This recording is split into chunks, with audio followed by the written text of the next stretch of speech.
one of the biggest problems that we have is that there are 43 million Americans who don't get paid sick leave, which, when you think about it, it's a pretty astonishing statistic. And that means that no matter how sick they are, or how sick a family member is, they may find themselves having to choose to be able to buy groceries or pay the rent or look after themselves or their children. Part of the reason we wanted to have this conversation here was because Amanda, as part of the cooperative that opened this coffee shop, is really adamant as a small business in looking after their employees and providing paid sick leave, in making sure that they're paying above minimum wage.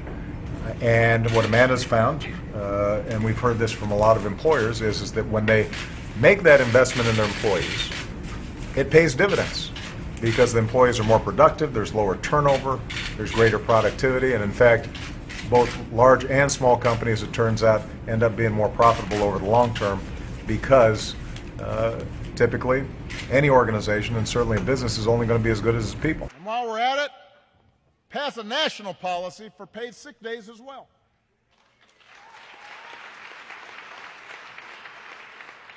Right now, about 40% of private sector workers, 44 million people in America, don't have access to paid sick leave.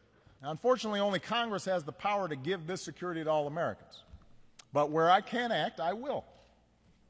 And by the way, I just did. As we were flying over here, I signed a new executive order requiring federal contractors to allow employees who work on our contracts to earn up to 7 paid sick days a year.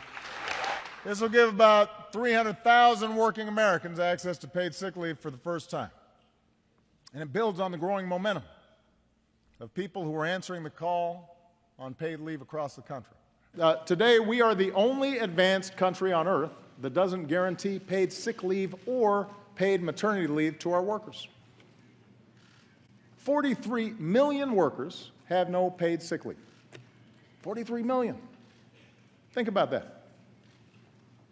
And that forces too many parents to make the gut-wrenching choice between a paycheck and a sick kid at home.